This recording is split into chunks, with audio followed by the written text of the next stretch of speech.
Tanto la música como la danza saben que tienen que entrenar.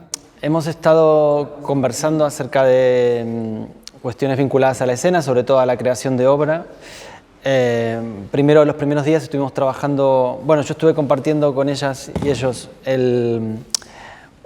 un poco mi recorrido haciendo obras y cómo fue cambiando según fue pasando el tiempo el foco en el que iba organizando mi relación con la dirección de escena sobre todo y con la creación de obra.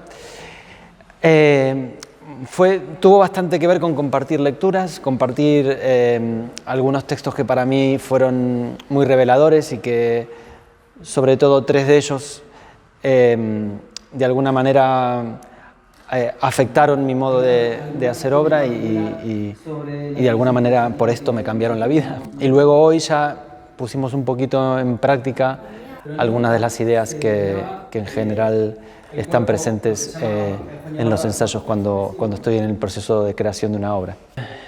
Resulta muy estimulante ver el deseo de la gente, ¿no? Ver cuando alguien ha encontrado aquello que le da sentido, ¿no? Cuando alguien ha encontrado su vocación, es como si hubiera ahí un cauce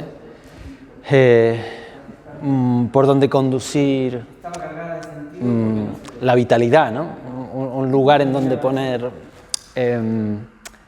las ganas y ese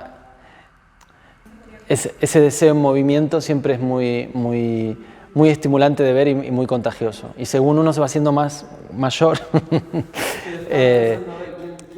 es para mí más vivificante porque me recuerda a mí cuando estaba empezando y